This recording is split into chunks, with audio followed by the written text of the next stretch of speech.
Assalamualaikum warahmatullahi wabarakatuh. Alhamdulillah, wassalatu wassalamu ala rasulillah Muhammad ibn Abdillah wa ala alihi wa sahbihi wa man wala. Subhanaka la ilma lana illa ma 'allamtana innaka antal alimul hakim. Rabbi shrah li sadri wa yassir li amri wahlul 'uqdatan min lisani yafqahu qawli. Amma ba'du. Baik ibu-ibu, kakak-kakak, adik-adik, anak-anak, mudah-mudahan semuanya dirahmati Allah, dicintai Allah, diberkahi Allah, disyafaati Rasulullah, disayangi Rasulullah sallallahu alaihi wa ala alihi wa sahbihi wasallam insyaallah. Amin ya rabbal alamin. La ghadwatun fi sabilillah aw rauhatun khairun minad dunya wa ma fiha. Kata Nabi Muhammad alaihissalam, berangkat pergi pagi menuntut ilmu ataupun berangkat pergi sore buat majelis, buat menuntut ilmu, lebih baik daripada dunia dan seisinya. Man salaka tariqan yaltamisu fihi ilman sahhalallahu bihi tariqan ilal jannah. Siapa yang menempuh perjalanan menuju majelis ilmu, maka Allah akan mudahkan baginya perjalanan menuju surga. Karenanya saya lihat nih ibu-ibu nih, yang di luar banyak, yang di halaman rumah orang banyak, yang di jalanan banyak, yang di dalam juga banyak. Saya rasa semuanya adalah calon-calon penghuni surga. Allah mudahkan dengan perjalananmu menuju surga Allah Subhanahu wa taala insyaallah. Amin ya rabbal alamin. Wanita berkelas surga. Karena kelas-kelas yang lain tuh bisa mungkin untuk disesali suatu hari nanti. Pencapaian-pencapaian yang lain selain daripada surga, khawatir kamu sesali suatu hari nanti.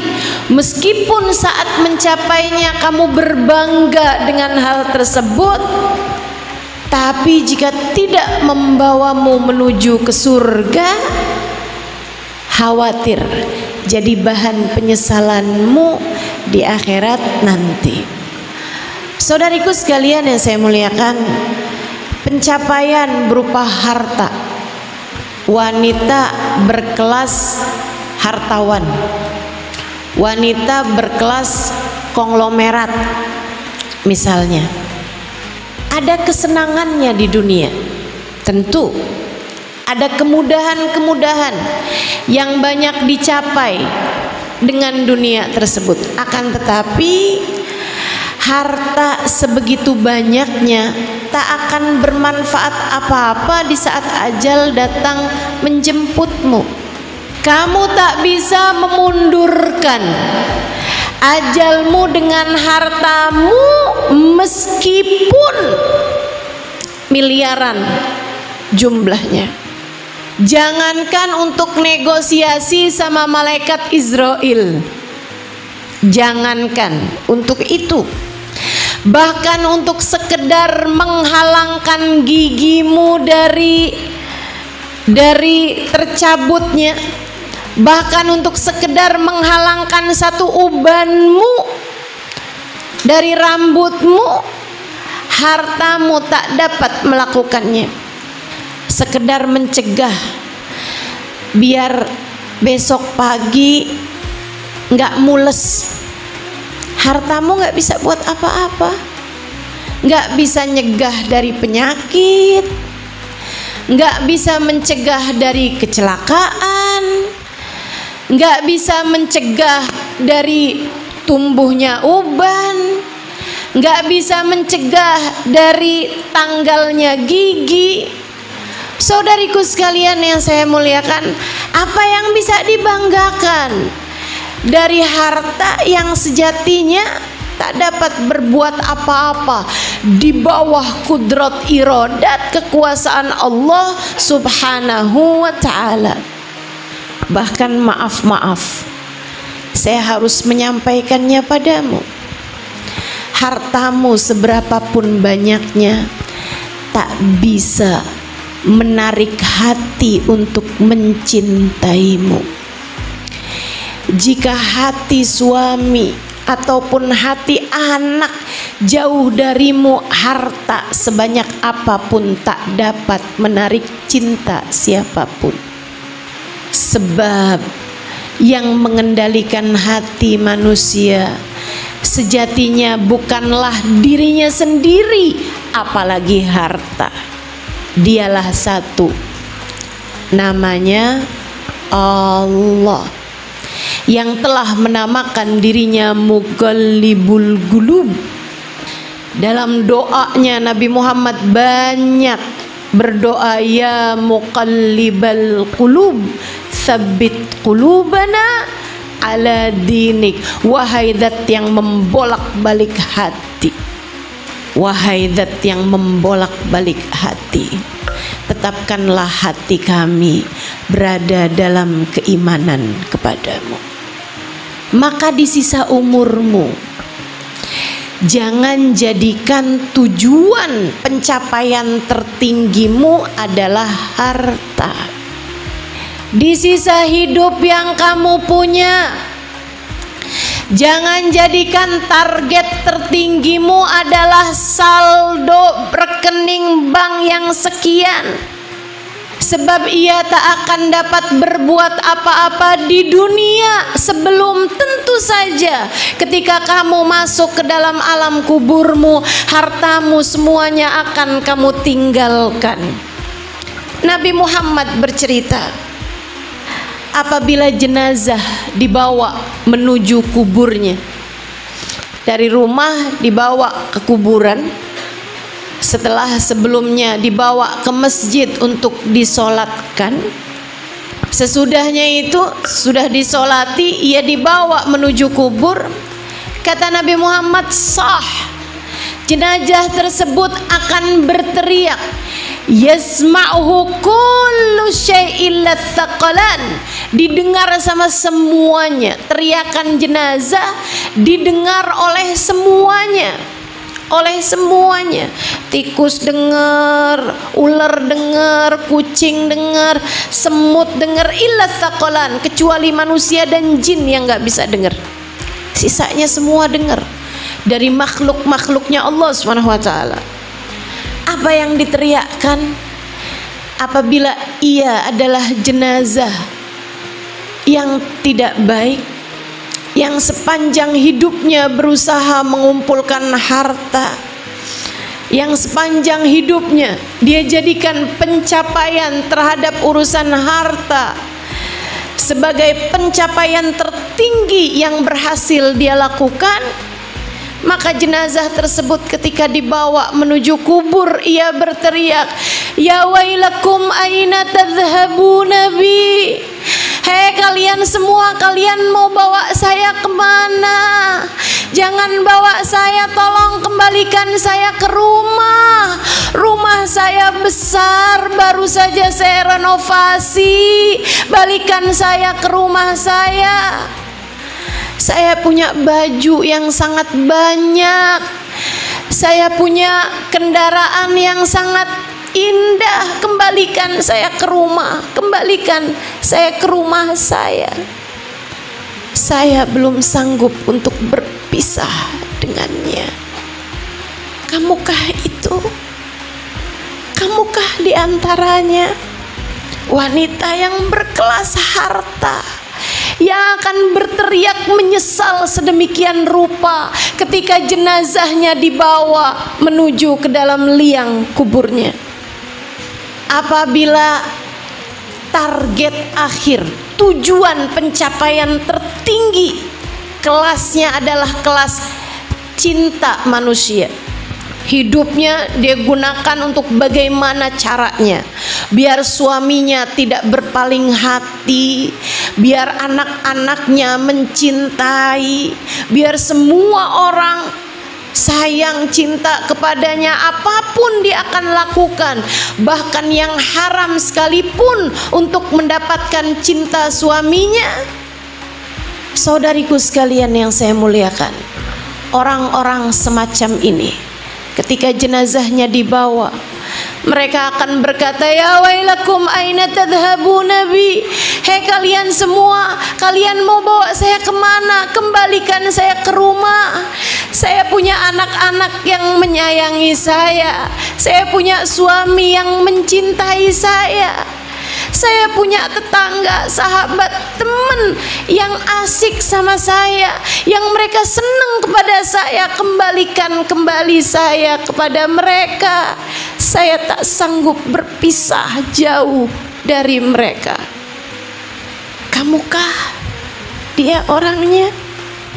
Kamukah itu orangnya yang saat jenazah dibawa, kamu berteriak-teriak minta dikembalikan kepada suamimu, minta dikembalikan kepada anak-anakmu, yang bahkan suamimu adalah salah satu dari yang ikut mengantarkan jenazahmu ke dalam alam kuburmu. Sebaliknya, di antara mereka ada wanita berkelas surga. Hidupnya dia gunakan untuk mencari keridhaan sang pemilik surga. Hidupnya dia gunakan untuk mencari keridhaan manusia yang memegang kunci surga. Ia gunakan hidupnya mencari ridha Allah dan ridha kekasih Allah baginda Nabi besar Muhammad sallallahu alaihi wa ala alihi wa sahbihi wasallam. Hidupnya dia cari, hidupnya dia gunakan untuk selalu saja mencari keridhaan Allah. Hartanya dia pakai buat nyari ridha Allah. Jabatannya jika ada dia pakai untuk cari ridha Allah.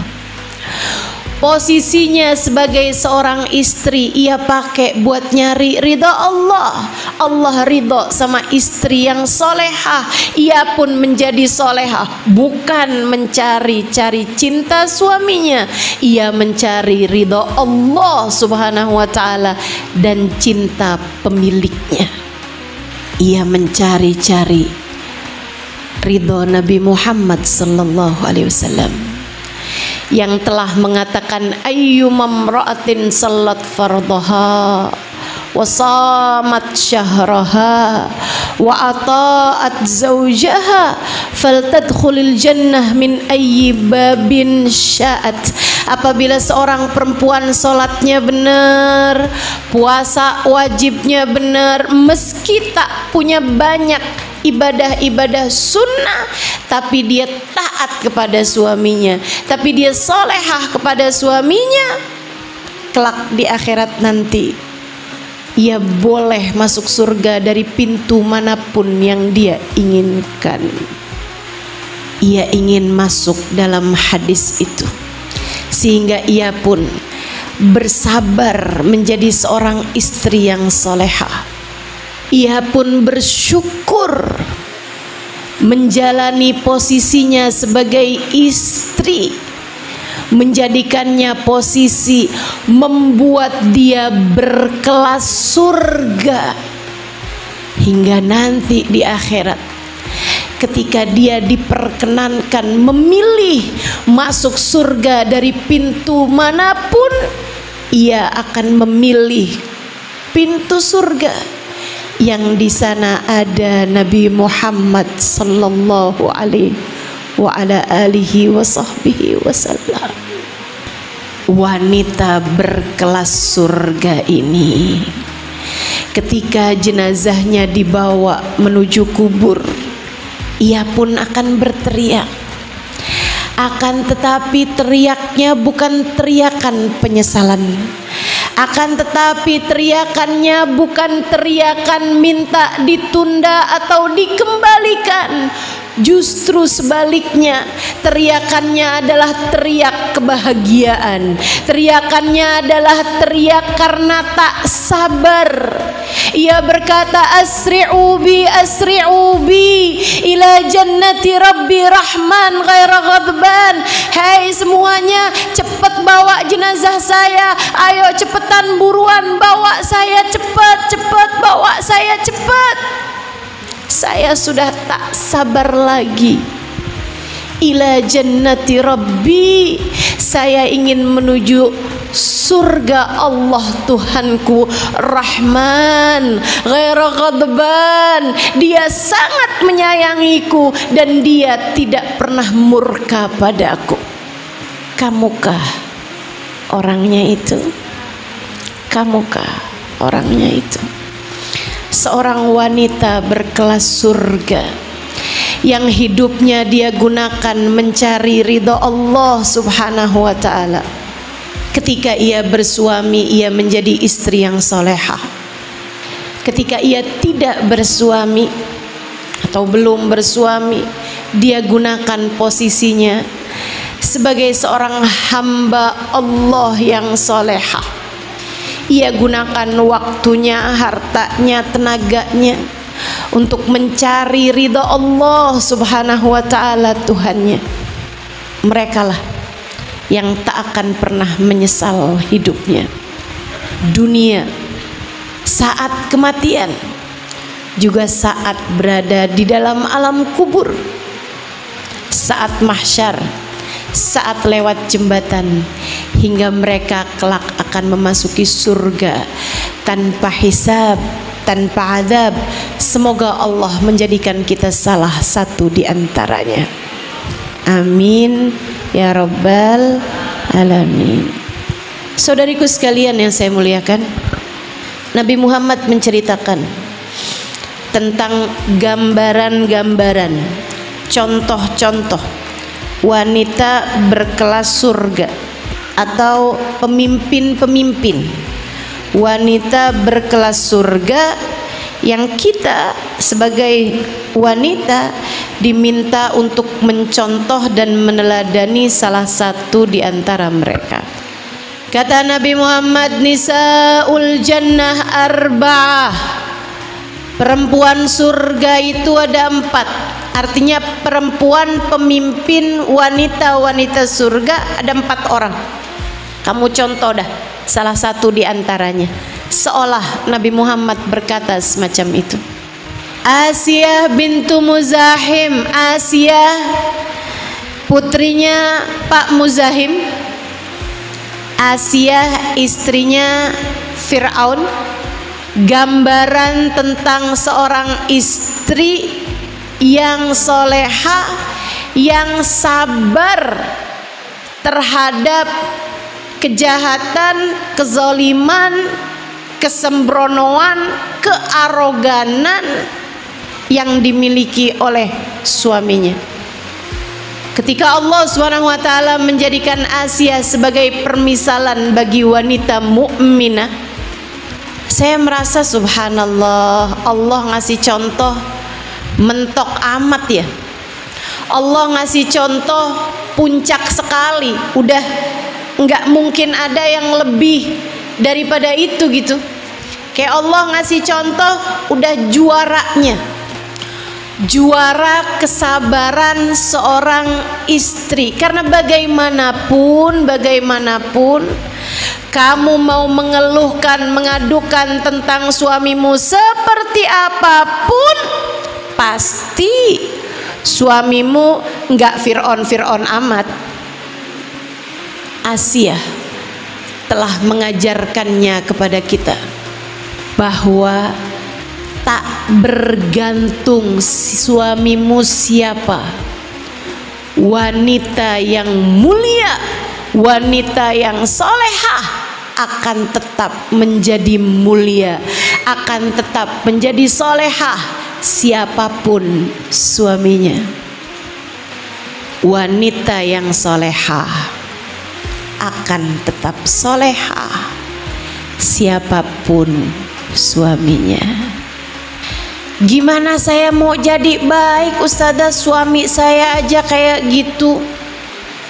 Kan dia imamnya.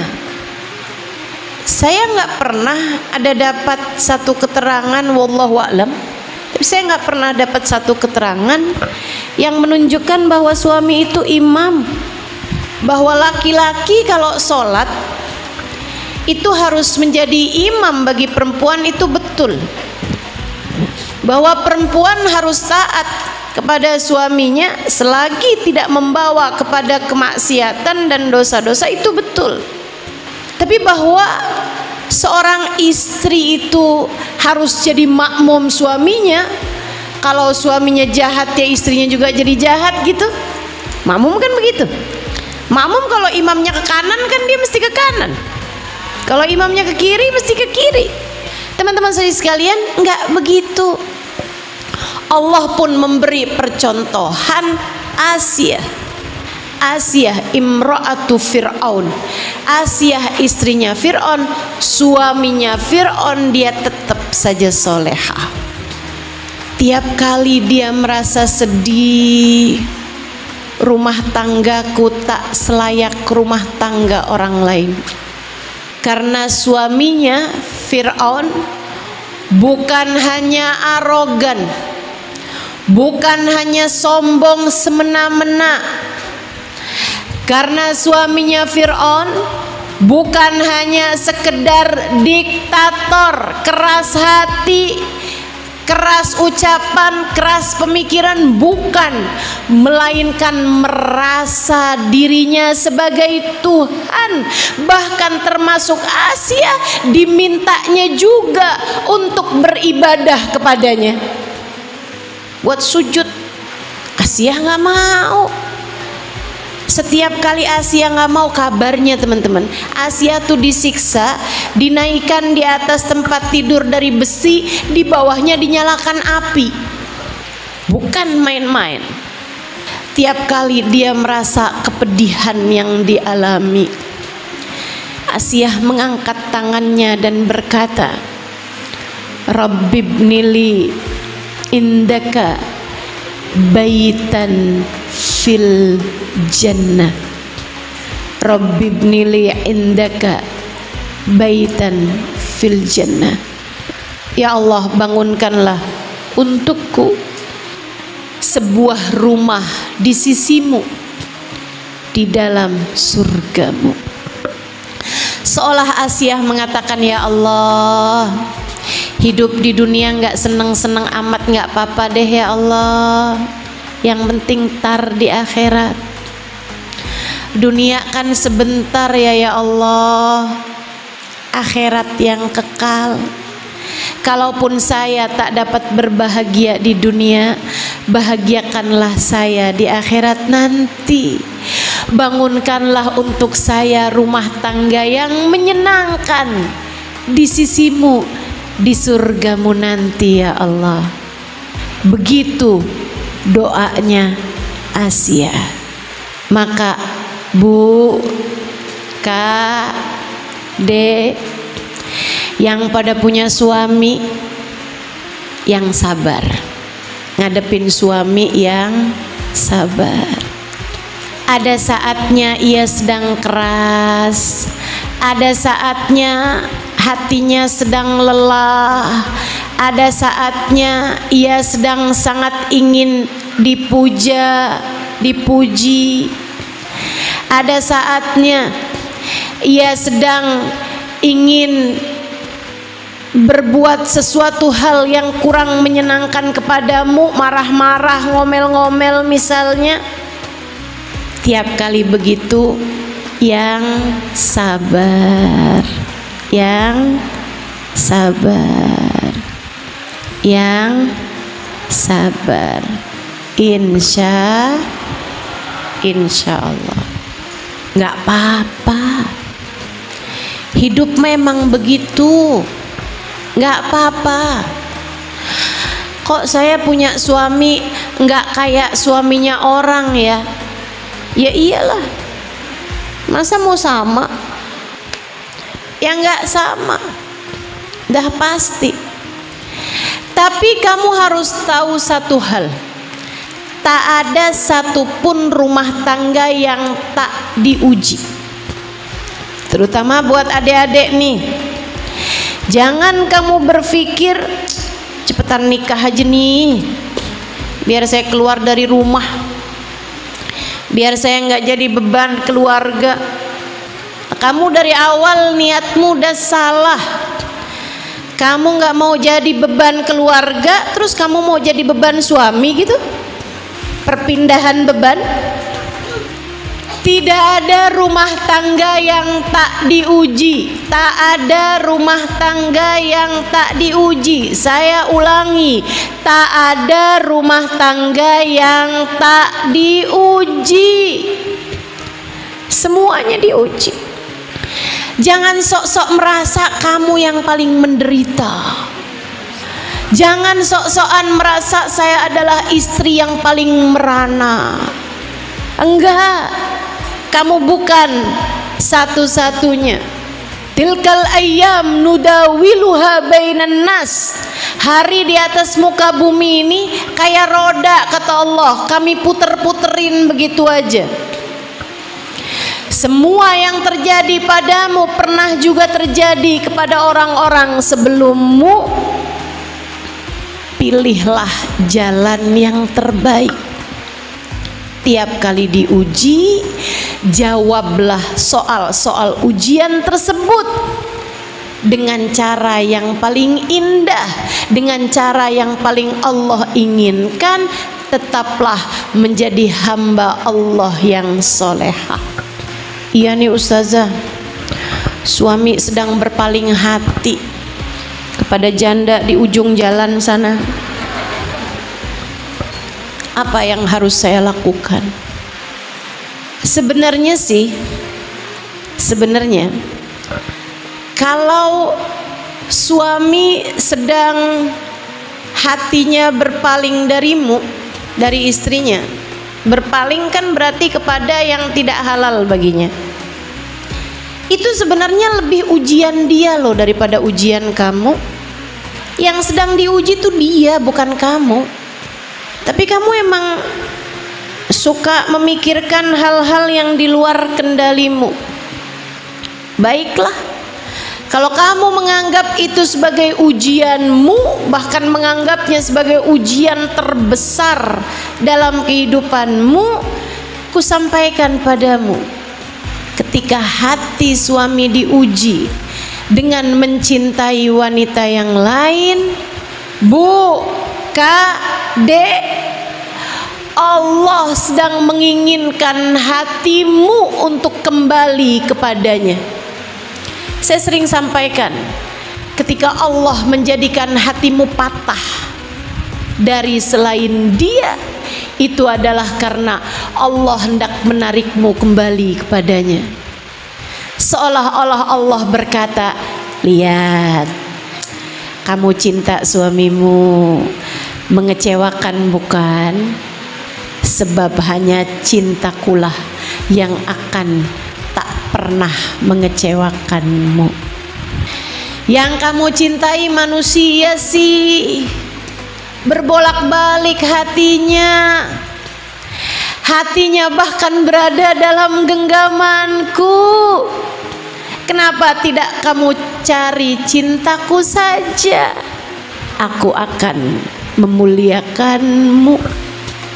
Aku akan menaikkanmu, menjadikanmu wanita berkelas surga.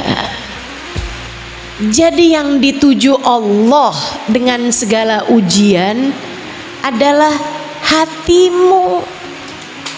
Allah ingin mengembalikan hatimu kepadanya. Maka dalam berbagai macam ujian dalam rumah tanggamu, kembalilah kepada Allah. Kembalilah kepada Allah. Bu, Kak, Dek, Nak, apapun bentuk ujian dalam kehidupanmu, kembalilah kepada Allah. Allah menginginkanmu untuk lebih lama terbenam dalam sujud-sujudmu. Allah menginginkanmu untuk lebih panjang zikir-zikirmu. Allah menginginkanmu untuk lebih melaparkan perut yang selama ini kamu isi terus-terusan dan tak pernah kenal rasa lapar itu. Allah ingin kamu kembali kepadanya. Kamu kok hidup di dunia lupa kalau yang dituju bukan dunia. Hai hambaku, aku menginginkanmu bahagia, bukan dunia tapi entar di surga. Kamu kok segitunya bersenang-senang dengan dunia? Nih, aku kasih cara buat kamu kembali kepadaku. Allah pun lalu mengujimu. Hati suamimu yang berpaling darimu, atau ada yang dikasih sakit, ada yang dikasih kesulitan yang lain, ada yang dikasih kemiskinan, kebangkrutan, berbagai macam ujian Allah Subhanahu wa ta'ala berikan, tak lain tak bukan untuk mengembalikan hati hamba kepadanya. Fahamilah itu, fahamilah itu. Tetaplah menjadi Asia yang ketika diuji dengan keadaan suaminya, Asia membenamkan dirinya dalam sujud-sujud kepasrahan. Asia memanjangkan zikirnya kepada Allah, memanjangkan istighfarnya kepada Allah. Ia tidak protes kepada keputusan Allah. Ia tidak berkata, ya Allah, padahal saya sudah sujud kepadamu selama ini, padahal saya sudah beriman kepadamu selama ini, kenapa engkau memberikan kepada saya suami macam ini ya Allah kepada saya? Jangankan beriman, ia bahkan merasa dirinya jadi Tuhan. Gak pernah Asia protes. Yang ia lakukan adalah menengadahkan tangan, berbisik lirih kepada Allah Ta'ala, Rabbibnili indaka baitan fil jannah. Bukan dunia yang kutuju ya Allah, maka aku tak peduli seperti apapun duniaku. Yang aku inginkan adalah surgamu. Bagaimana jika dalam setiap ujian yang datang dalam kehidupanmu, kamu dapat melakukan apa yang dilakukan oleh Asia? Perpanjang tahajud, lamakan doa, banyakkan istighfar, kembalikan hati kepada pemiliknya, kemudian berkata, ya Allah, meski apapun yang terjadi, selagi Engkau Tuhanku tetap ridho padaku, aku tidak peduli. Sebab yang ku cari adalah keridhoanmu ya Allah. Sebab yang ku inginkan adalah surgamu ya Allah. Maka selagi Engkau tetap cinta padaku, apapun yang terjadi padaku tak mengapa ya Allah. Gak apa-apa, gak apa-apa. Kamu sedang diuji apapun, gak apa-apa, jika tempat kembalimu adalah surganya. Kamu merasa disakiti, didolimi, dihianati, gak apa-apa, gak apa-apa, jika tempat kembalimu adalah surga Allah Ta'ala.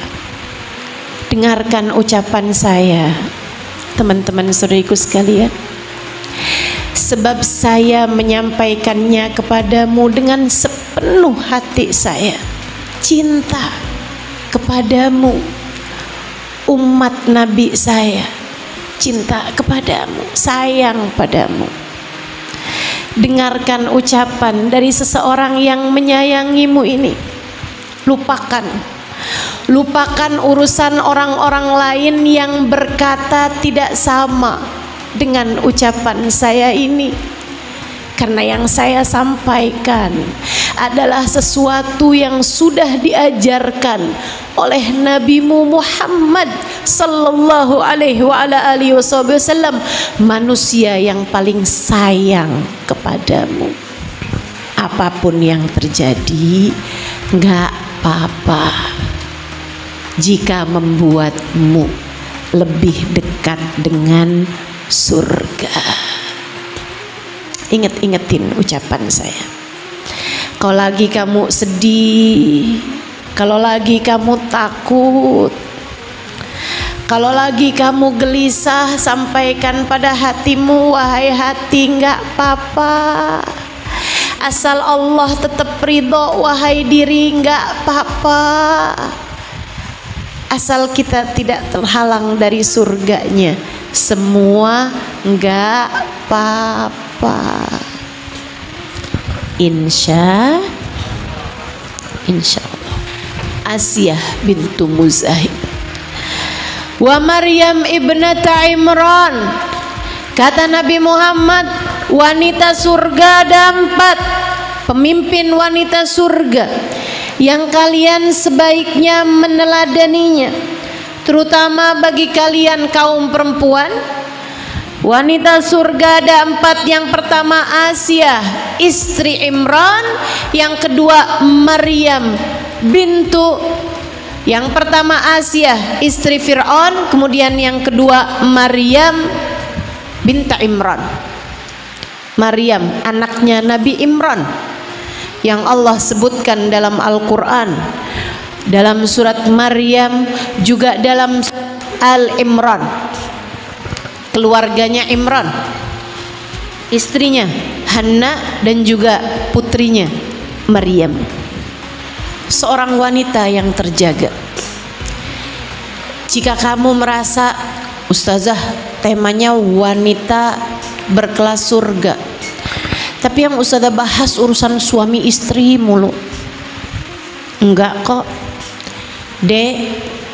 Untukmu para jomblowers, untukmu adik-adikku sayang, pemudi-pemudi muslimah, pemudi-pemudi umat baginda Nabi besar Muhammad, belia-belia umat Nabi Muhammad, Nabi memberikan kepadamu sebuah percontohan tentang bagaimana seharusnya kamu menjadi, tentang bagaimana seharusnya kamu menjadi seorang muslimah. A'udzu billahi minasyaitonir rajim. Bismillahirrahmanirrahim. Kullama dakhala 'alaiha Zakaria al-mihrab wajada 'indaha rizqa qala ya Maryam anna laki hadha qalat huwa min 'indillah innallaha yarzuqu man yasha'u bighairi hisab. Hunalika da'a Zakaria rabbah. Kata Allah dalam Al-Quran di surat Al-Imran ayat 37 atau 38. Kata Allah, tatkala Maryam beribadah di mihrabnya, Allah hadirkan untuknya buah-buahan surga. Setiap kali Zakaria masuk ke dalam tempat ibadah yang tak ada bisa memasukinya selain orang tuanya dan Nabi Allah Zakaria, paman sekaligus gurunya, pamannya tersebut mendapatkan ada buah-buahan yang tidak pada musimnya. Maryam, nak, dari mana kamu dapat buah-buahan ini? Qalat, Maryam berkata, "Paman, bukankah semua rezeki adalah dari Allah?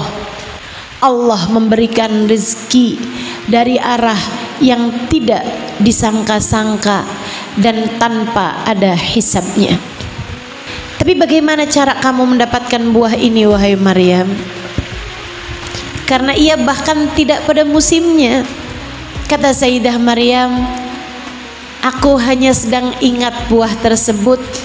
Kemudian aku berdoa, ya Allah, melon enak nih. Kemudian ketika saya menoleh, buah tersebut telah ada di samping saya. Allah hadirkan buah surga yang Masya Allah, buah tuh kalau dari surga nggak pernah busuk. Sesuatu tuh kalau dari surga itu jadi kekal, teman-teman saudaraku sekalian, nggak ada busuknya, nggak ada busuknya.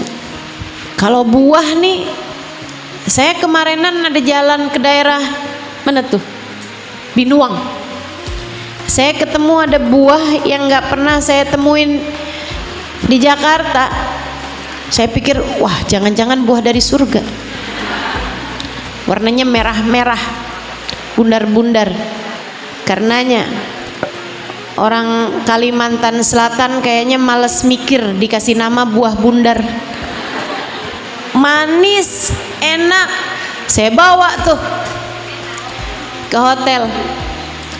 Tapi baru 2 hari aja udah busuk. Saya pun tahu bahwa itu ternyata bukan buah dari surga. Buah surga nggak pakai busuk, nggak ada busuknya, teman-teman saya sekalian. Buah-buahan yang datang kepada Sayyidah Maryam, yang didatangkan Allah kepada Sayyidah Maryam, buahnya nggak pakai busuk karena langsung dari surga. Kenapa ia bahkan sudah memiliki keramat bahkan dari sebelia itu? Usianya 10, 11, 12 tahunan kala itu, teman-teman, ketika beliau sudah menjadi seorang ahli ibadah, ketika hidupnya hanya untuk mencari ridho Allah Subhanahu wa ta'ala, ia pandai menjaga dirinya, tak berniat apalagi melaksanakannya untuk turun memandang laki-laki yang bukan mahram, apalagi cari pacar. Nggak ada keperluan sih, cuman beli kapas doang. Tapi pergi ke Indomaret, kali-kali ketemu jodoh di Indomaret. Soalnya kalau masuk ke Indomaret tuh suka ditanyain, selamat pagi, selamat malam. Kalau di rumah nggak ada yang nanyain kabar. Kalau kamu nyari perhatian, Dek, carilah pada yang mampu melakukannya, yang telah memenuhi semua kebutuhanmu selama ini, yang sangat perhatian, yang sangat dekat, yang tak pernah lupa untuk menghembuskan udara kepadamu, yang tak pernah lupa untuk menjadikan makanan yang masuk ke dalam perutmu dicerna, diambil yang penting-pentingnya, dikeluarkan sisa-sisanya. Kamu bahkan lupa berterima kasih padanya, akan tetapi dia selalu melakukannya untukmu, yang menjadikan anggota tubuhmu berjalan sesuai dengan fungsinya, yang pagi hari ini kembali membangunkanmu, menggerakkan anggota tubuhmu, memberikan rasa lapar sekaligus kemampuan untuk makan, memberikan rasa haus sekaligus kemampuan untuk minum, dan juga rezeki untuk kamu minum dan makan. Dia yang begitu perhatian kepadamu, Dia yang begitu sangat dekat denganmu hingga berkata, wa nahnu aqrabu ilaihi min hablil warid, dan aku lebih dekat dengan hambaku daripada urat nadinya sendiri. Urat nadimu berdetak tak henti meski kamu jarang peduli. Urat nadimu berdetak sepanjang hidupmu. Allah mengatakan tentangnya, aku lebih dekat denganmu daripada kamu dengan urat nadimu sendiri.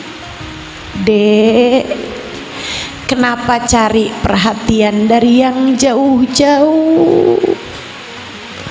Kenapa mencari perhatian dari manusia yang juga nyari perhatian seperti dirimu?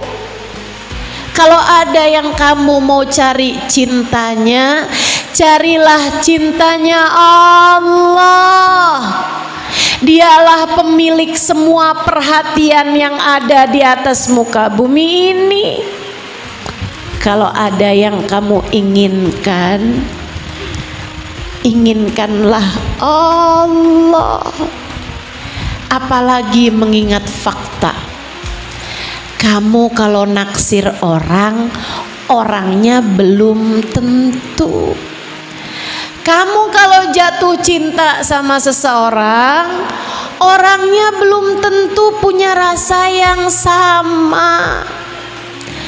Jangankan kamu yang belum segitunya, nih para istri yang udah nikah 10-20 tahun gak bisa berbuat apa-apa untuk bisa memastikan suaminya tetap cinta padanya.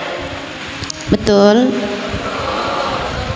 Para istri mana suaranya? Betul? Kalau kamu harus mengeluarkan daya upaya untuk mencari-cari cinta, carilah saja cinta dari yang tak akan pernah menolakmu. Carilah cintanya Allah. Allah tuh kalau udah cinta, buah dari surga aja diberikannya.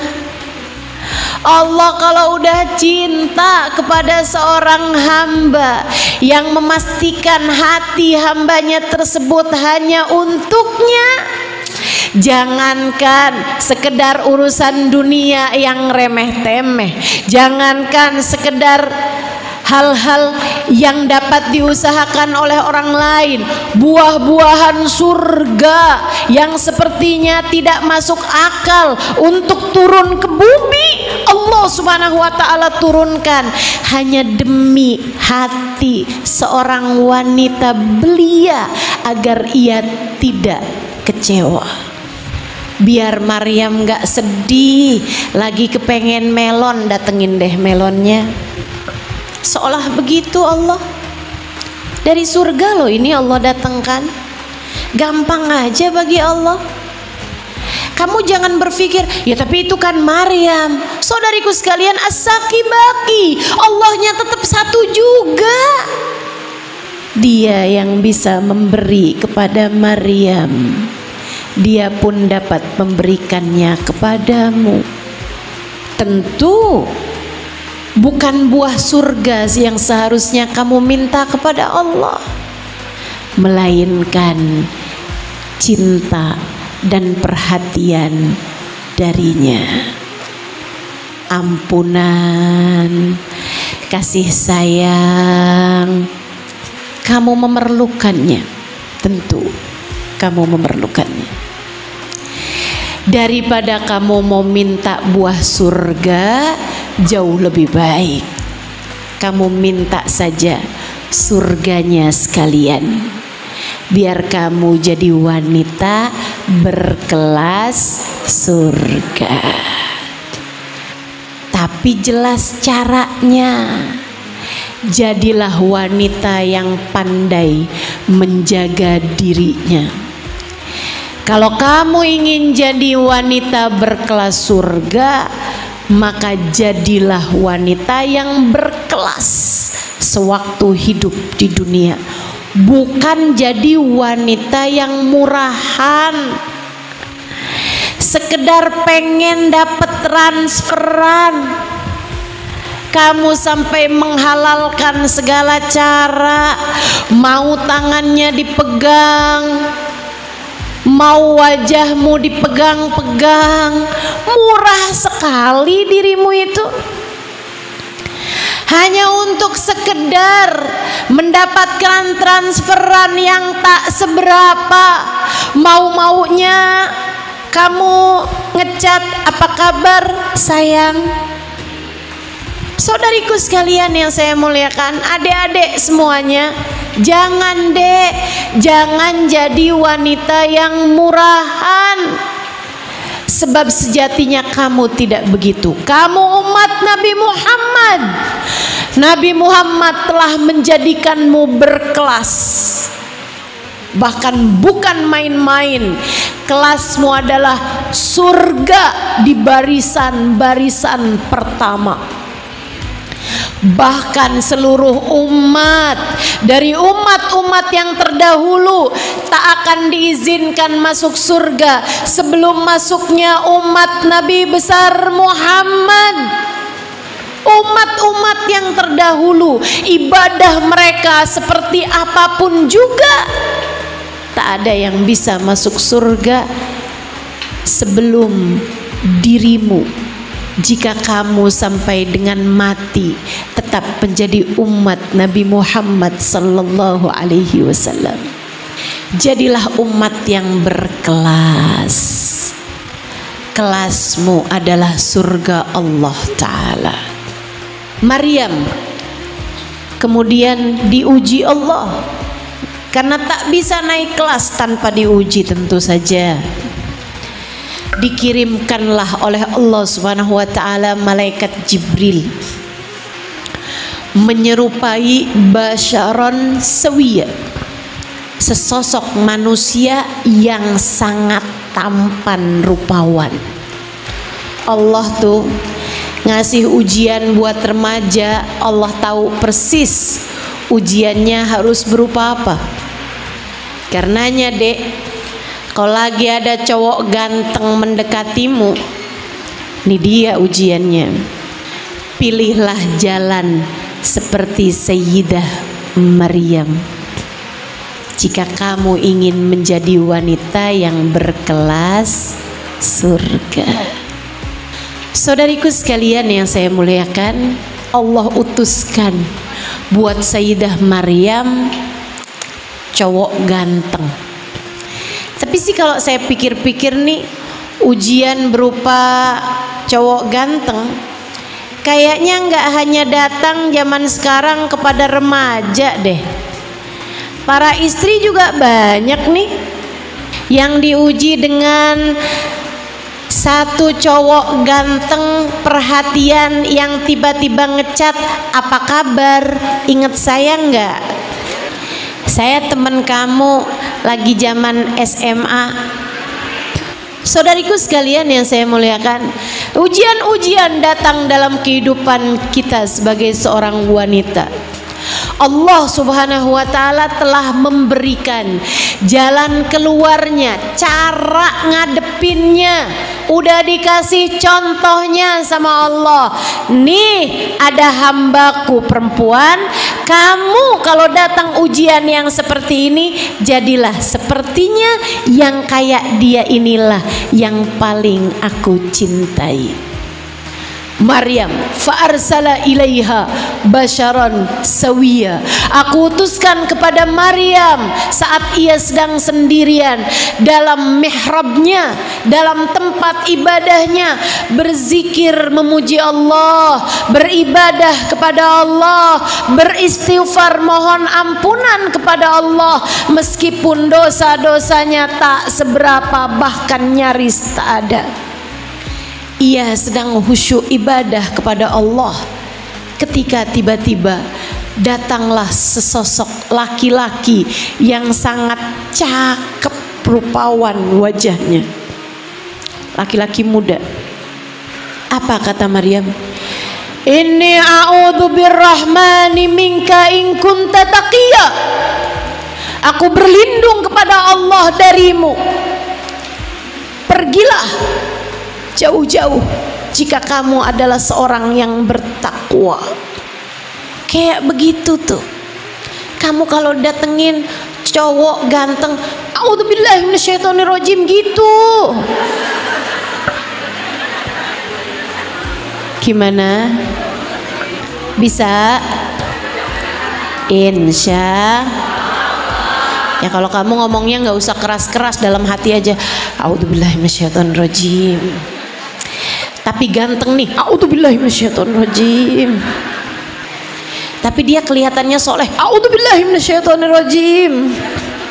Kalau orang itu ngajakin kenalan, Dek, minta nomor telepon, kasih nomor telepon bapakmu. Kalau serius, seharusnya dia mendekati keluargamu, melamarmu, kemudian merencanakan kehidupan yang baik denganmu. Jangan mau sekedar jadi bahan percobaan. Ya masa mau nikah Ustazah kenal aja belum? Saya kasih tahu ya Dek ya, perkenalan sebelum nikah tuh nggak akan jadi apa-apa. Banyak perempuan-perempuan yang bukan hanya kenalan, bahkan sampai pacaran 5 tahun, nikahnya cuma 5 bulan. Banyak perempuan-perempuan yang nikahnya diawali dengan perkenalan panjang, sampai udah tahu A sampai Z-nya, sampai bahkan udah saling tahu bentuk tubuhnya, saling buka-bukaan aurat. Naudzubillah min dzalik. Naudzubillah min dzalik. Saudariku sekalian yang saya muliakan, rumah tangganya nggak kemana-mana. Mereka akhirnya hanya berkata, kamu kok sekarang nggak sama kayak kamu waktu pacaran dulu. Nah siapa suruh pacaran? Orang tuh kalau pacaran yang dilihat cakep semuanya. Kenapa? Allah udah cerita, zayyana syaitanu lahum a'maluhum. Setan yang dandanin, setan yang menghias-hias. Dan kalau setan yang udah kerja, setan tuh sangat profesional. Yang jelek-jelek jadi kelihatan cakep, sampai dia bilang pantesan malam kelihatan gelap, bintangnya ada di matamu semuanya. Yang cakep-cakep jadi kelihatan jelek, yang jelek-jelek jadi kelihatan cakep. Tuh kerjaannya setan. Yang kamu lihat dalam diri seorang laki-laki kalau kamu pacaran, itu bukan dirinya, melainkan sama yang dilihat sama laki-laki dari dirimu di masa pacaran, bukanlah dirimu, melainkan kalau udah nikah tujuannya setan, beda lagi. Kalau sebelum nikah tujuannya setan agar terjerumus kepada perzinaan, kalau habis nikah tujuannya setan adalah menceraikan kalian berdua. Ini saya kasih tahu, ada cerita yang pernah diceritakan guru kami, guru saya Sayyidil Habib Umar bin Hafid, salah satu majelisnya, rapat Dewan Persetanan Internasional, pemberian piagam penghargaan Setan of the Year. Maaf. Pemberian penghargaan untuk setan tahun ini. Diberikan penghargaannya kepada siapa nih? Maka semua setan mengajukan pencapaian-pencapaiannya. Ada setan yang bilang, Saya deketin seorang yang baik, seorang yang soleh. Saya deketin juga seorang perempuan yang solehah. Sampai kemudian sedikit demi sedikit mereka dekat, mereka pacaran, sampailah mereka kepada perzinaan. Hebat, tepuk tangan semua para setan, pencapaian yang luar biasa. Ada lagi katanya pimpinan setan, namanya iblis. Ada lagi yang lain, saya Tuhan, silahkan ajukan pencapaianmu. Saya deketin seorang perempuan dan orang laki-laki.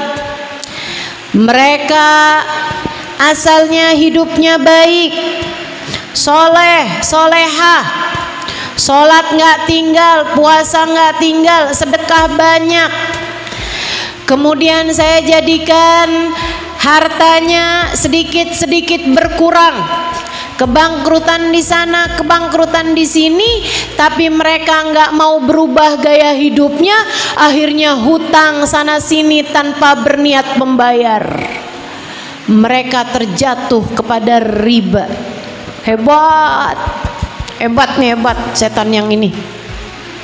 Ada lagi, kemudian yang lain menyampaikan pula, ada yang baik juga asalnya, akan tetapi saya bikin hatinya galau, saya bikin hatinya gelisah, akhirnya kemudian terjerumus kepada dosa narkoba, minuman keras. Hebat, hebat nih, hebat. Beberapa setan menyampaikan, tapi belum diberikan penghargaan tertingginya.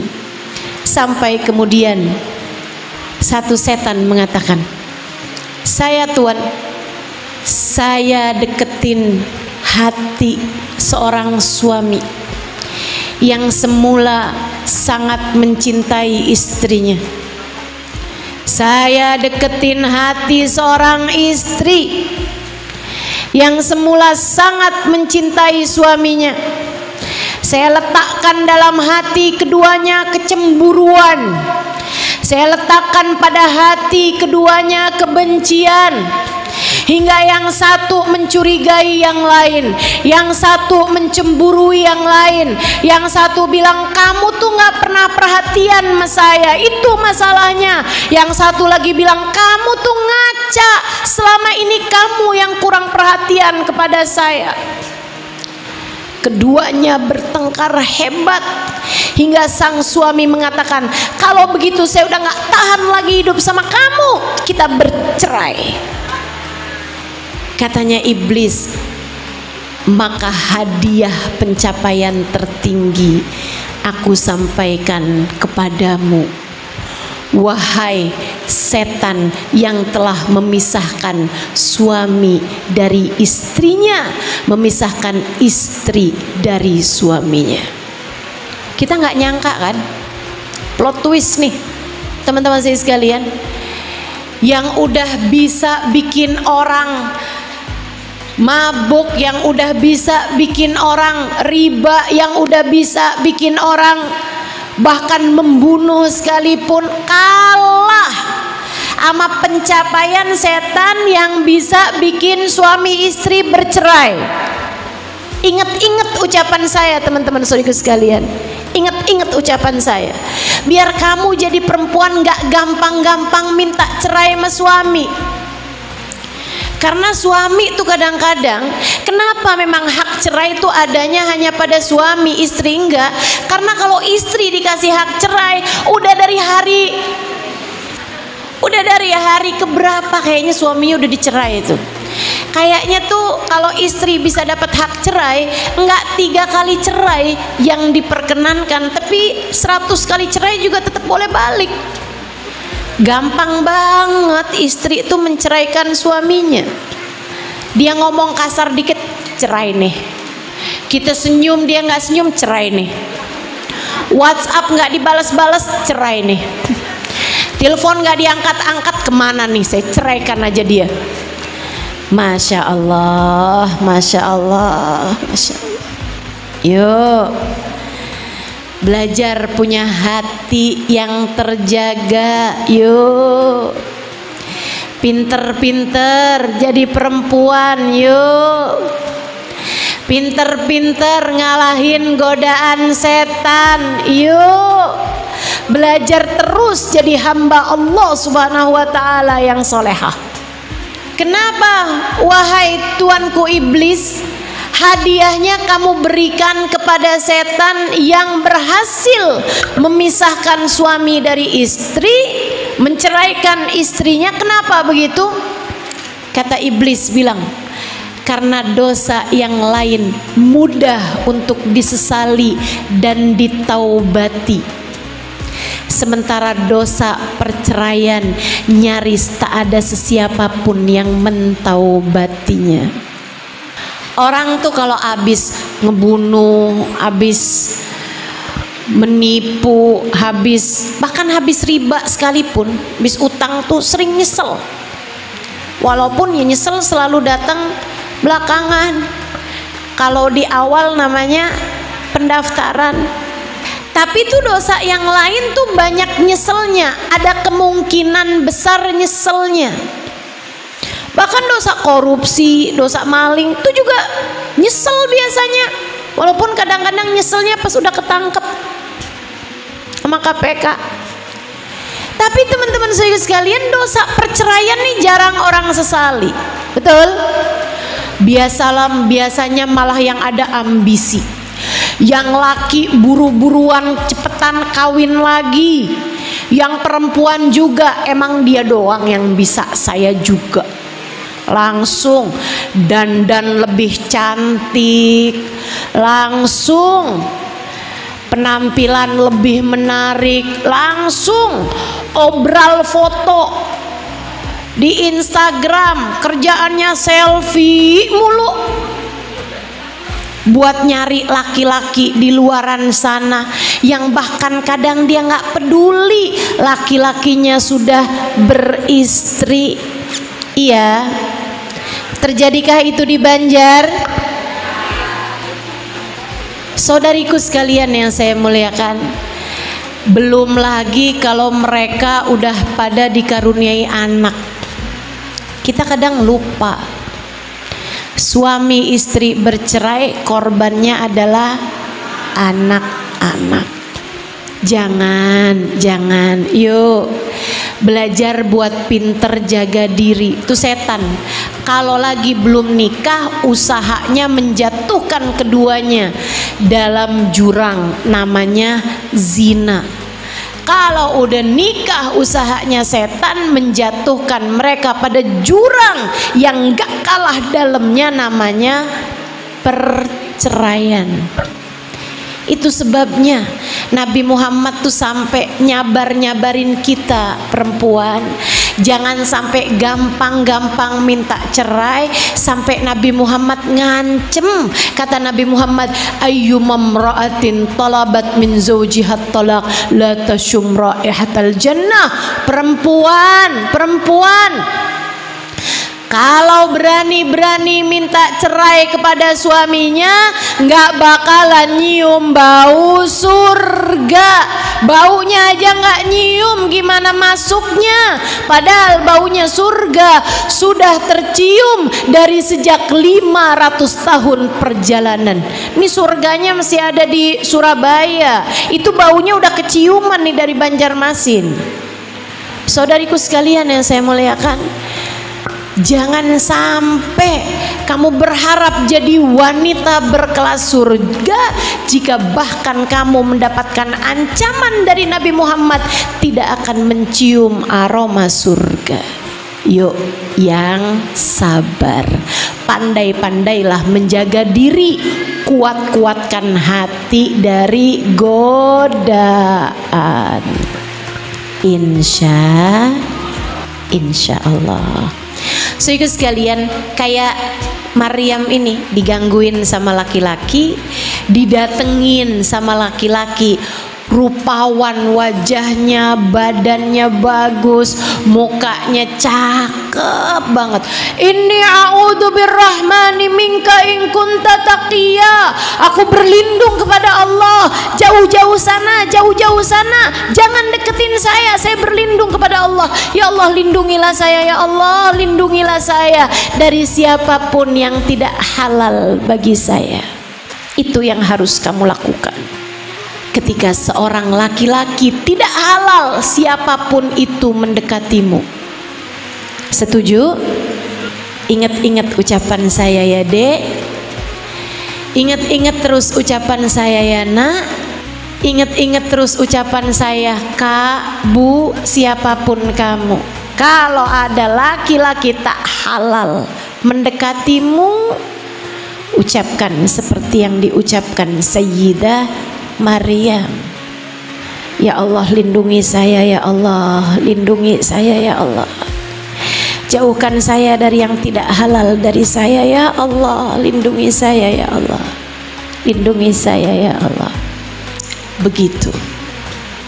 Innama ana rasulu rabbik. Katanya malaikatnya kemudian bilang, wahai Maryam, saya adalah utusan dari Allah Subhanahu wa taala untukmu. Li ahabalaki ghulaman zakiya. Saya datang padamu untuk memberikan padamu seorang anak laki-laki. Wah, ini dia nih, godaan lebih besar lagi nih. Dia ngaku malaikat, mendekati saya buat menzinahi saya karena saya adalah seorang perempuan punya rahim. Allah mengatakan bahwasanya saya harus punya anak, terus kamu mau-maunya melaksanakan sesuatu yang tidak halal bagi saya. Kamu mau nih mendekati saya kemudian mengatakan bahwa saya akan melahirkan seorang anak laki-laki. Haram, haram. Meskipun tentu ketika laki-laki tersebut yang tidak halal padamu tidak akan mengatakan hal yang seperti ini. Kamu akan jadi kayak Maryam. Jadi kamu akan hamil tanpa punya seorang bapak. Siap-siap, saya akan menghamilimu. Lah, tentu nggak gitu bahasanya dia. Tapi dia akan bilang, nggak apa-apa kok, nanti saya akan kawini kamu. Saya loh yang paling sayang sama kamu. Saya nggak pernah loh sesayang ini sama seorang perempuan. Bahkan sama istri saya. Tuh dia buayanya. Tuh dia buayanya. Saudariku sekalian yang saya muliakan, hati-hati. Hati-hati. Maryam langsung bilang, katanya Sayyidah Maryam, gimana saya bisa hamil kalau saya bahkan gak mau bersentuhan dengan laki-laki yang bukan mahram.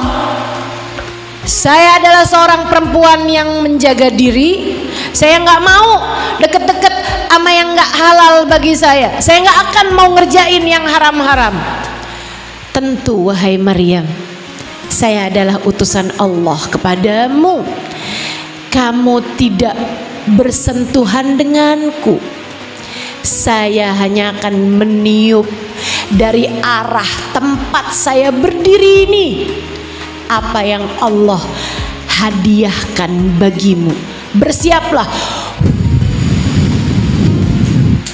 Ditiup sama malaikat dari kejauhan, dari jarak sekitar 2 meteran lebih, dan bersama dengan tiupan malaikat tersebut perut Sayyidah Maryam langsung hamil, langsung besar, langsung sebulan, 2 bulan, 3 bulan, 4 bulan, 5 bulan, 6 bulan, 7 bulan, sampai 9 bulan, bahkan sampai datang HPL, hari perkiraan melahirkan, hari perkiraan lahiran. Langsung HPL teman-teman. Dan HPL-nya juga udah langsung mules. Ya ampun, kayak apa tuh paniknya Sayyidah Maryam.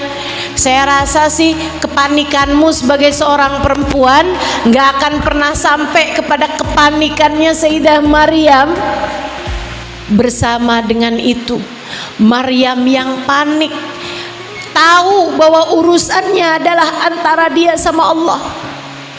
Sayyidah Maryam pun kemudian berdoa, ya Allah, saya harus apa? Ya Allah, saya harus apa? Malaikatnya pergi begitu aja.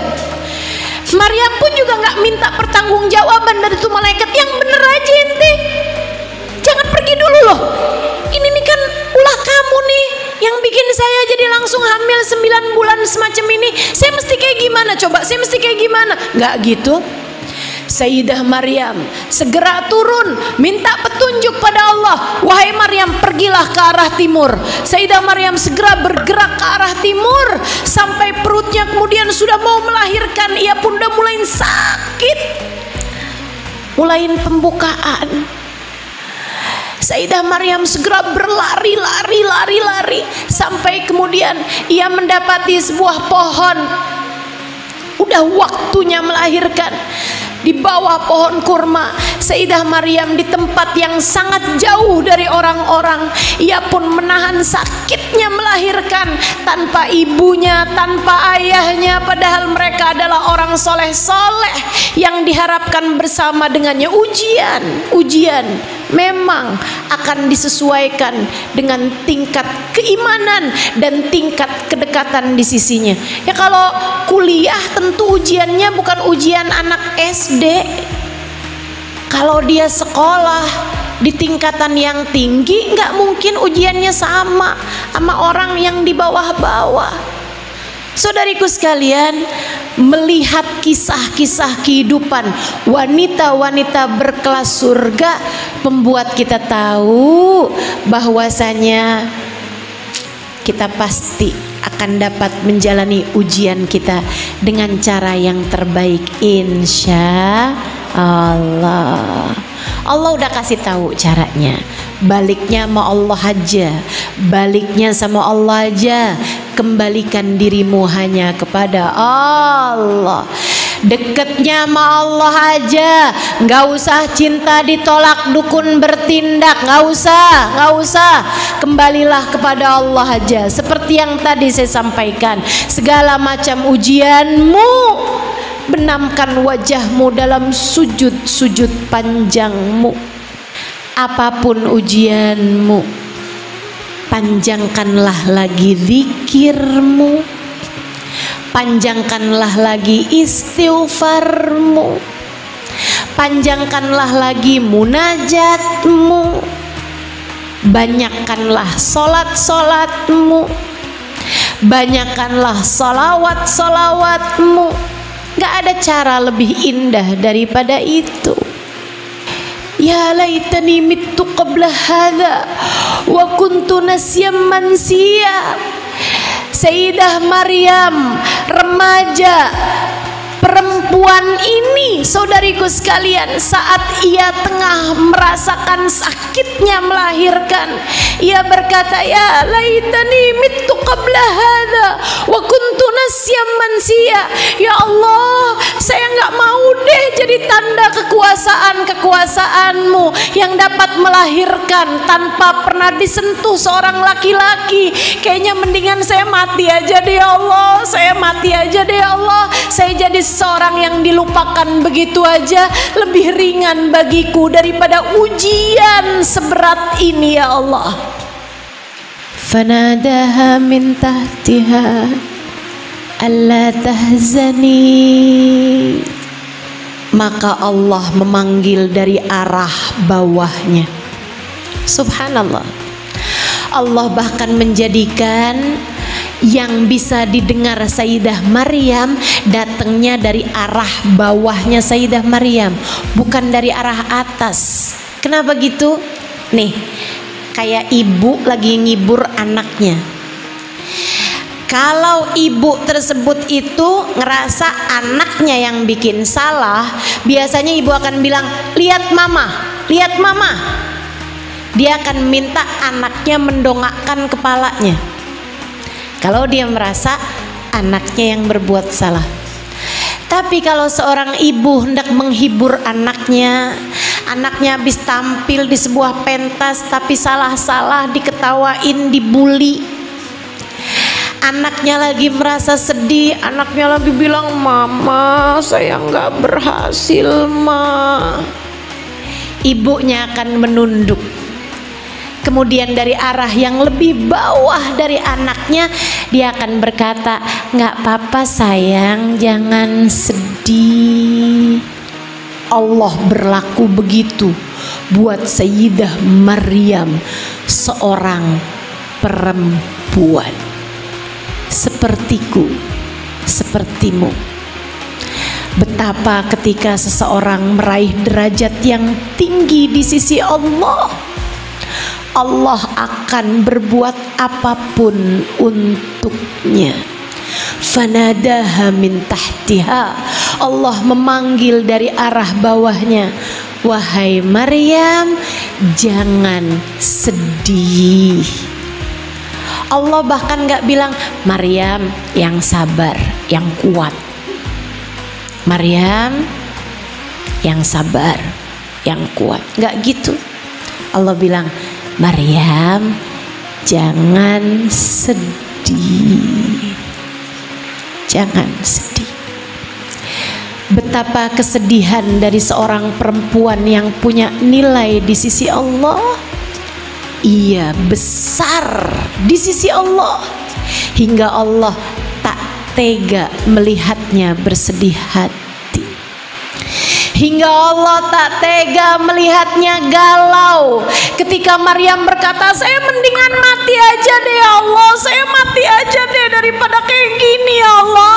Allah bilang, "Nggak gitu Maryam, nggak gitu, jangan sedih nak, jangan sedih." Luar biasa. Kamu, jika kamu dicinta sama Allah, kesedihanmu berarti di sisinya. Allah akan menghiburmu. Namun bagaimana mungkin kamu meminta Allah menghiburmu, untuk mengangkat kesedihanmu, jika kamu bahkan tak peduli kepadanya selama ini? Jika kamu selama hidupmu tak pernah peduli sholatmu apakah layak diterima Allah atau tidak. Jika kamu menjadikan sholatmu hanya sekedar pengisi waktu dari waktumu yang sudah tersisa. Jika kamu tidak pernah mementingkan urusan ibadahmu kepada Allah, jika kamu hanya menjadikan Allah kamu ingat hanya di saat sedihmu belaka, ketika kamu sedang senang kamu lupa kepadanya, kamu lupa berzikir kepadanya, kamu lupa membaca firman-firmannya, Al-Quran hanya kamu letakkan di atas lemarimu hingga berdebu. Hamba yang tidak diinginkan Allah, hamba yang tidak diinginkan Allah. Bagaimana mungkin kamu berharap Allah memberi apa yang kamu mau, jika kamu bahkan tidak menjadi yang Allah mau? Bagaimana mungkin kamu berharap Allah menghiburmu di saat kamu merasa sakit hati, jika kamu selama ini bahkan meninggalkan Allah Subhanahu wa ta'ala?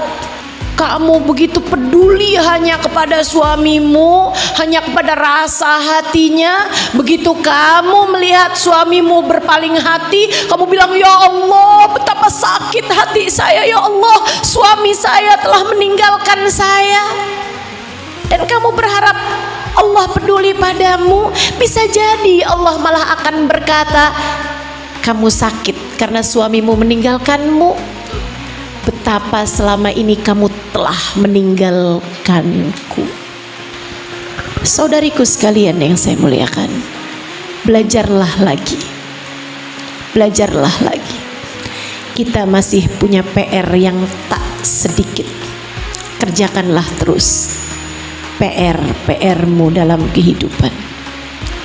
Belajarlah terus untuk menjadi wanita yang salehah, wanita yang Allah Subhanahu wa ta'ala inginkan, seperti Sayyidatuna Maryam. Jangan sedih wahai Maryam, yang kamu perlukan sekarang adalah air. Aku akan alirkan air di sisimu.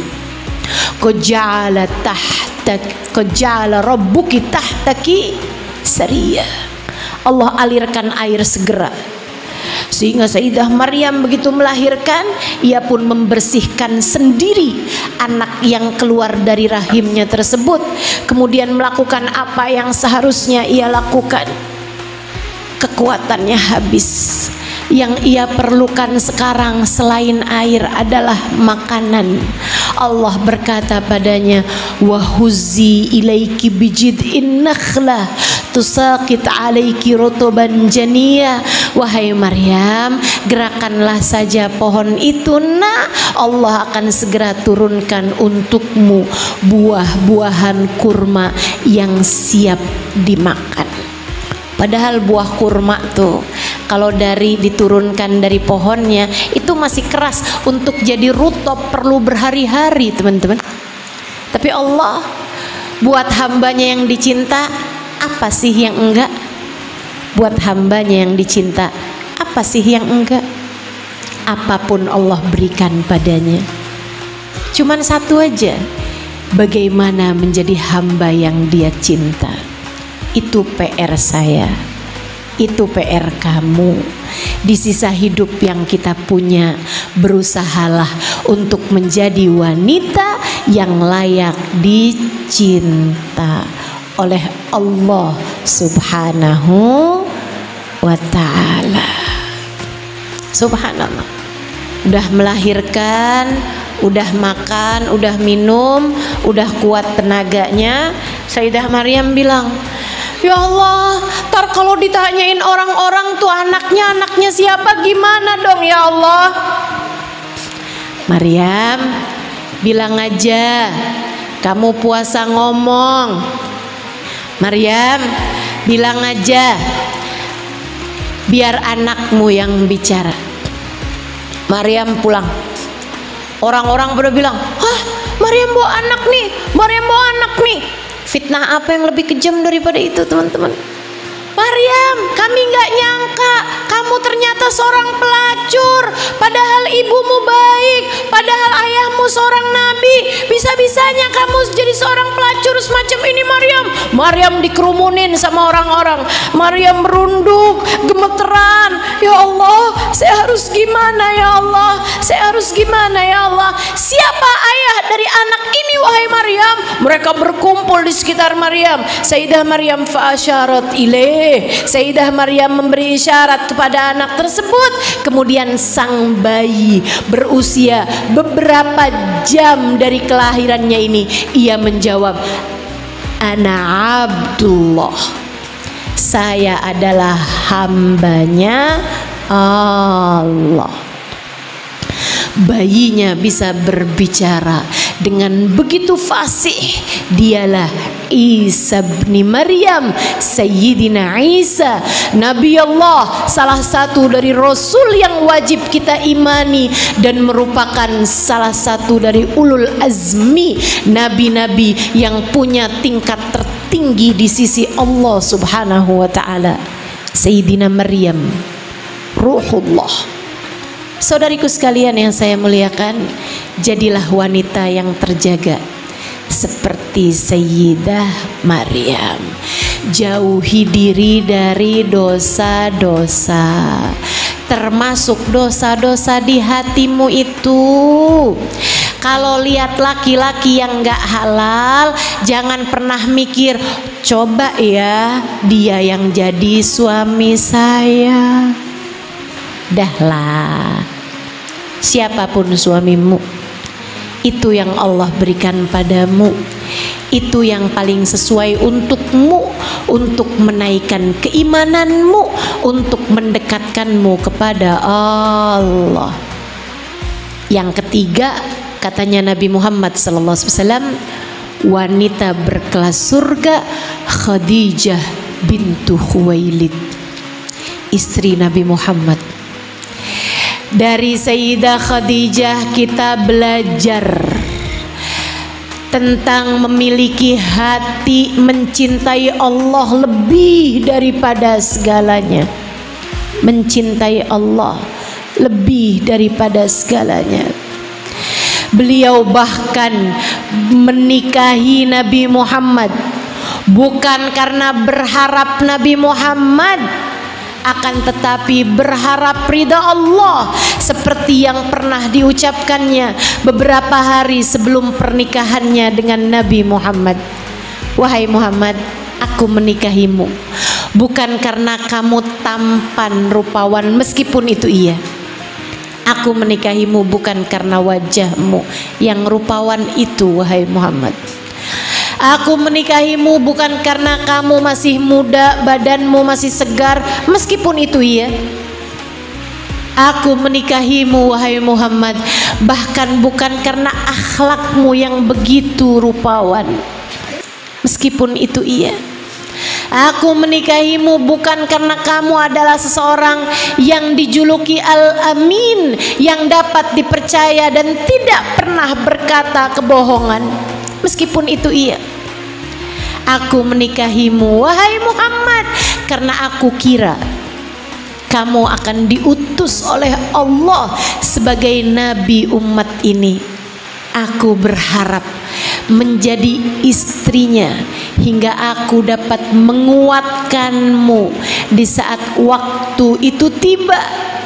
Aku berharap, wahai Muhammad, jika kamu kelak diutus oleh Allah, bawalah aku menuju Allah yang kelak akan mengutusmu. Dekatkan aku kepada Allah, aku ingin menjadi hambanya. Sayyidah Khadijah niatnya bagus, tujuannya cuma satu, Allah subhanahu wa ta'ala.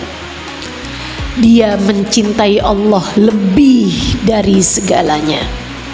Bu, dari Sayyidah Khadijah kita belajar buat punya niat yang baik, niat hidup buat Allah, niat harta buat Allah. Kayak Sayyidah Khadijah.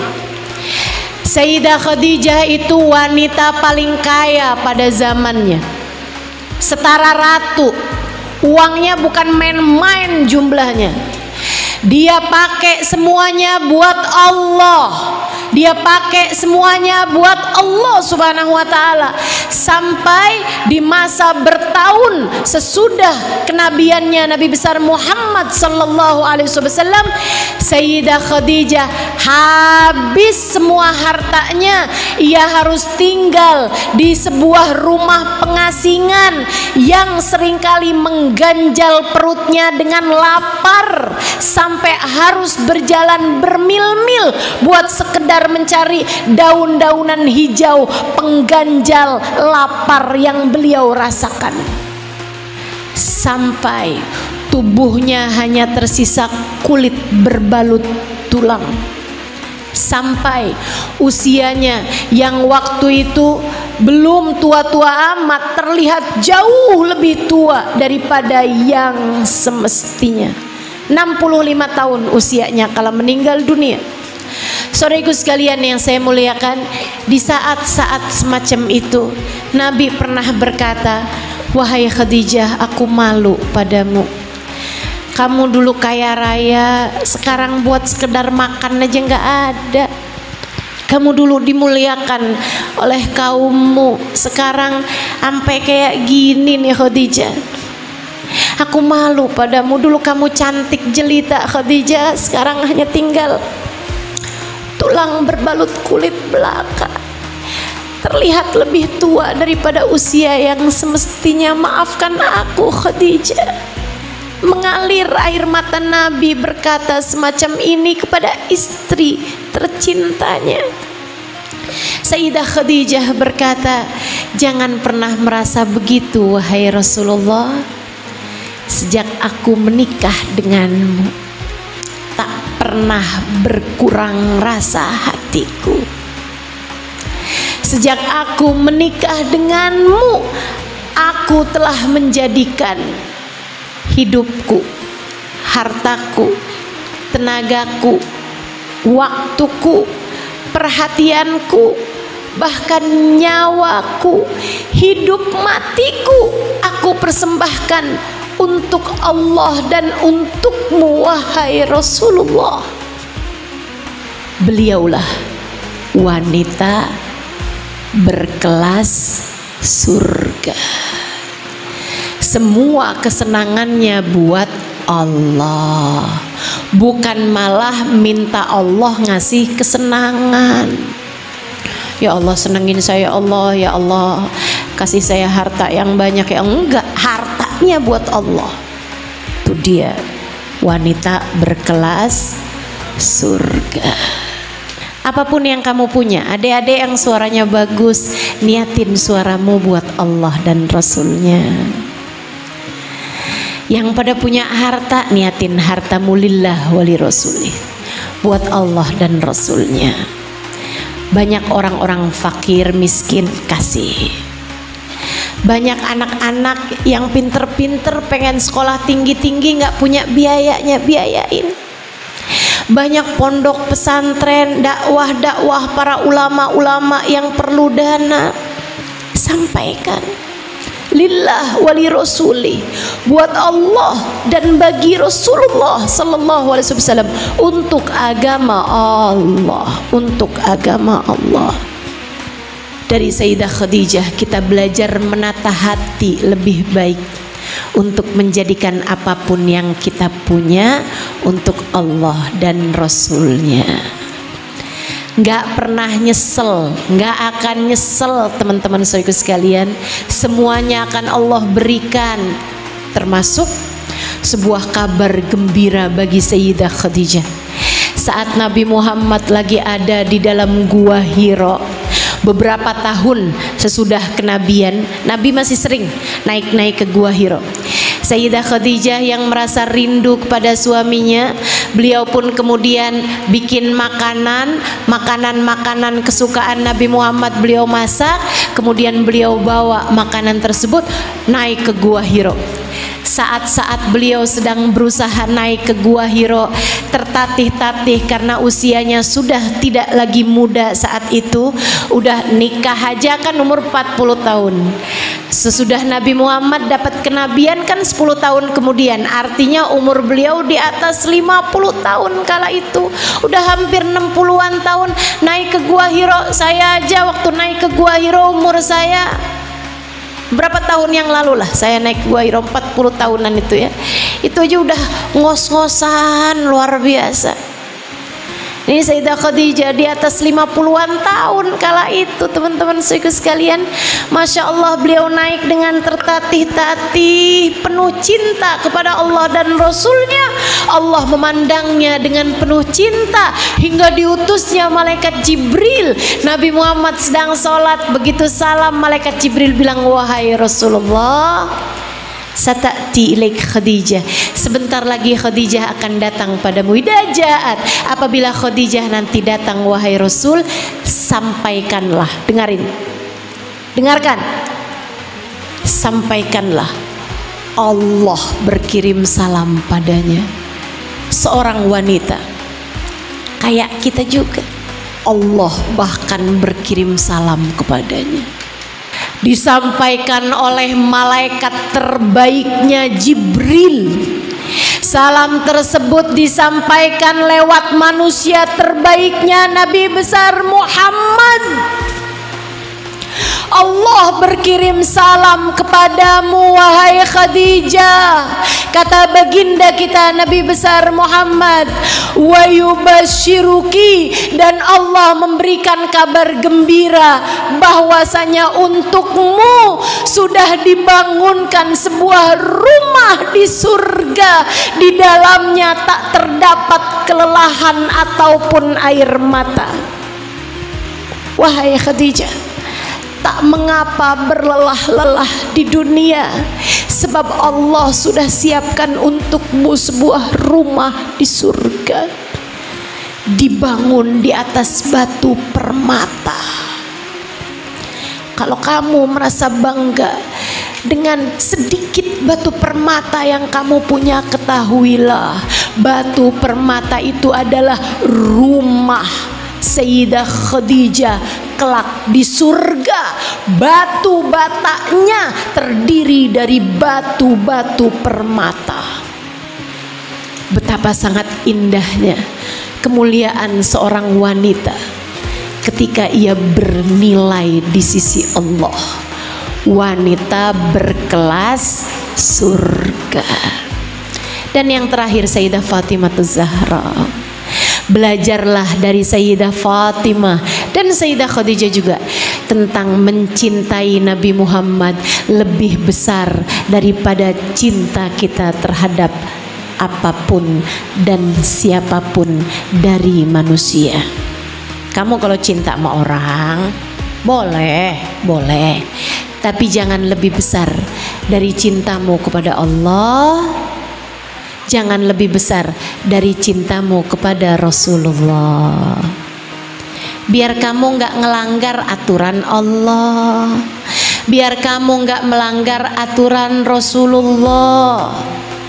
Saudariku sekalian yang saya muliakan, silahkan cintai suamimu, silahkan cintai anak-anakmu, silahkan cintai gurumu, tapi jangan lebih dari cintamu kepada bagindamu Nabi besar Muhammad. Jangan pernah lebih dari cintamu kepada bagindamu Nabi besar Muhammad. Tetaplah berada dalam jalan taat. Nabimu Muhammad sallallahu alaihi wasallam mengatakan, "Fanzuri ilaih fa innama huwa jannatuki wa naruki." Perhatikan betul bagaimana perlakuanmu kepada suamimu. Kamu harus hormat, kamu harus sopan, kamu harus santun, kamu harus baik sama suamimu. Puji suamimu, berkata yang baik kepada suamimu. Jangan sia-siakan suamimu, jangan hina suamimu. Fa innama huwa jannatuki wa naruki, sebab suamimu adalah jalan surga bagimu. Ketika kamu memuliakannya, jalan neraka bagimu. Ketika kamu menghina dan menyia-nyiakan dia, maka kamu sayangi suamimu sebagai jalan surgamu. Kamu sayangi suamimu sebagai bekalmu untuk berjumpa dengan Nabi Muhammad. Pengen ketemu Nabi Muhammad? Pengen di akhirat nanti ada dalam barisan Nabi Muhammad? Pengen di akhirat nanti kamu bisa memandang wajah Nabi Muhammad? Saudariku sekalian yang saya muliakan, Nabi nggak akan sudi, Nabi nggak akan berkenan di belakangnya ada istri-istri yang durhaka sama suaminya. Nabi nggak akan berkenan. Di belakangnya ada istri-istri yang dalam hatinya selalu merasa, andai aja saya nggak kawin sama laki-laki ini, andai saya kawinnya sama dia, andai saya kawinnya masih itu, andai saya kawinnya masih itu. Enggak gitu. Nabi akan selalu senang jika di belakangnya adalah perempuan-perempuan yang punya hati yang runduk, punya hati yang taat kepada Allah, punya hati yang taat kepada Rasulullah, punya hati yang menerima apapun takdirnya Allah, punya hati yang selalu bersyukur, punya hati yang selalu bersabar, punya hati yang selalu tawadhu. Merendahlah hatimu, merendahlah hatimu, merendahlah. Itu adalah caramu untuk memantaskan diri ada di belakang baginda Nabi besar Muhammad. Ketika Sayyidah Fatimah mengucapkan satu ucapan yang membuat sedih hati Sayyidina Ali, Sayyidah Fatimah menangis-nangis minta ridho kepada Sayyidina Ali. Satu waktu, saudaraku sekalian, Nabi Muhammad datang ke rumah putrinya Fatimah. Sesudah masuk dalam rumah, dilihat Sayyidah Fatimah matanya bengkak karena kelamaan menangis. Nabi yang adalah ayahanda Sayyidah Fatimah sedih melihat kesedihan Sayyidah Fatimah. Beliau pun bertanya, "Maabkaki ya binti, apa yang membuatmu menangis wahai putriku?" Sayyidah Fatimah bercerita, "Wahai Rasulullah, beberapa waktu yang lalu saya berbincang-bincang dengan Ali dan ternyata ada satu kalimat yang bikin sedih hati Ali. Dia pun kemudian terlihat wajahnya berubah, marah kepadaku. Tapi Sayyidina Ali laki-laki bertakwa, ketika marah ia memilih diam. Aku pun berusaha untuk membuatnya tertawa, tapi ia diam saja. Aku pun berusaha untuk berbicara dengannya hal-hal yang biasanya membuat ia tertawa, tapi ia tetap diam saja. Saya jadi ketakutan. Saya pun berusaha minta maaf, meminta ampun kepadanya. Wahai Rasulullah, aku menangis, aku bersimpuh di hadapannya. Aku sampaikan, maafkan aku Ali, maafkan aku Ali, maafkan aku wahai Ali. Aku menangis di hadapannya hingga ia kemudian berkata, ya saya maafkan kamu Fatimah, akan tapi ia kemudian keluar dari rumah ini wahai Rasulullah. Nabi nggak bilang sama Sayyidah Fatimah, tenang Fatimah, kamu putriku, surgamu sudah aku jaminkan untukmu. Tidak ada yang lebih tinggi derajatnya daripada kamu. Nggak gitu, nggak gitu. Sayyidina Rasulullah pun nggak mengatakan, tenang Fatimah, aku akan memberikan syafaat padamu. Justru sebaliknya saudariku sekalian, bahkan kepada putrinya Fatimah Nabi Muhammad tak mau jika di akhirat nanti di belakangnya ada perempuan-perempuan yang tidak mendapatkan keridhaan suaminya. Ingat ucapan saya. Nabi Muhammad berkata kepada putrinya Fatimah, in mutti qabla an yarda anki Ali lan usalli alaiki ya Fatimah. Dengarkan ucapanku wahai putriku, jika kamu sampai meninggal dunia sementara Ali suamimu tidak ridha kepadamu, aku tak akan mau mensolatimu. Artinya, aku tak akan bermanfaat apa-apa bagimu jika kamu tidak mendapatkan keridhaan dari suamimu. Jika bahkan kepada putrinya Fatimah Nabi Muhammad sekuat itu ucapannya, fahamilah siapa kamu sampai kamu berani-berani mati tanpa mendapatkan keridhaan suamimu. Kamu pikir siapa kamu? Kamu pikir siapa dirimu itu?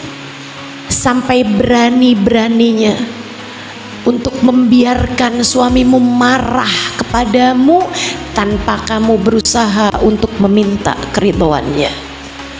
Belajarlah lagi, PR-mu masih banyak. Belajarlah lagi, PR-mu masih banyak. Cintai Nabi Muhammad, berharaplah berada di belakangnya. Lakukanlah usaha apapun untuk itu. Jadilah perempuan yang solehah. Jadilah perempuan yang layak untuk berada di barisan belakang Nabi Muhammad. Belajarilah agama Islam dengan baik. Rajinlah bersolawat. Baik-baiklah menjadi istri. Baik-baiklah menjadi ibu. Baik-baiklah menjadi anak, carilah keridhaan orang tuamu. Baik-baiklah menjadi murid. Baik-baiklah jika kamu adalah seorang guru, seorang ustazah.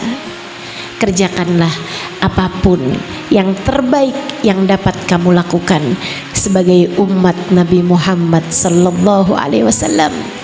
Sebab kita semuanya menantikan perjumpaan untuk kelak Nabi Muhammad memandang kita dengan penuh keridhaan. Kamu telah berhasil menjalani kehidupan sebagai umatku. Mari kita jadikan sisa hidup kita sebagai sarana perbaikan diri untuk menjadikan kita wanita-wanita berkelas surga.